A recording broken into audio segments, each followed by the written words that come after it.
Ko whakahonoretia te toki tākaro whutupōro o mua a tā Colin Meads e te iwi o Ngāti Maniapoto.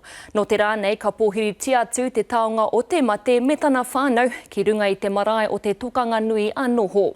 Waru te kaumātahi tau te pakeke a te ōpango e ki ana ko te rākau paina ka mate nei i te mate pukupuku ki te Aotearoa. E ai ki te iwi kāinga e tika ana kia takoto ia ki runga i te marae, hei whakanui i ana tākoha maha ki te hapori. Anei, aripika timutumu.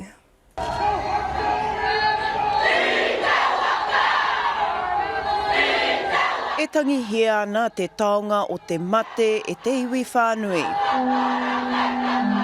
Ano Ngāti Maniapoto te maringa nui ki te kawe i ngā tikanga Māori me te poroporo aki ki a tā Colin Meads. Ki te roa tuau ki te waharoa o te marae i waihotia mai nei e te kōti hei tā koha ki a Ngāti Maniapoto.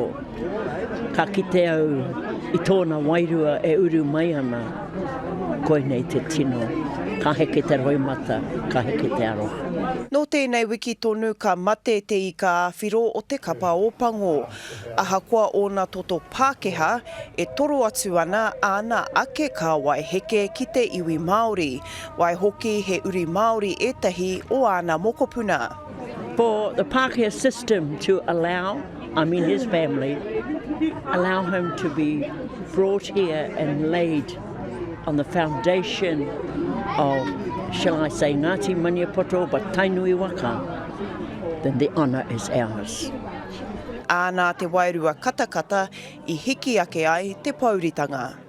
As far as Te Kuiti was concerned, there were 3 trees.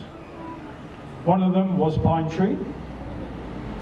The other one was a nickname given to one of the other rugby players here, Tea Tree. And the third one was Koro Wait Tree. Ka tau te wairua hari kua ki e tehi o te whakaminenga I whai wāhi ki te tukumihi atu ki te Krauara. On the map throughout the world, with his and left a beautiful legacy. I think he deserves all what we could possibly give him. Ko te whakapae ka tai atu te tini ngero ki tōna rā nehu, ka tū hei te mane ki te taiwhanga o Les Munro I te Kuiti. Ripika Timutumu, Te Karere.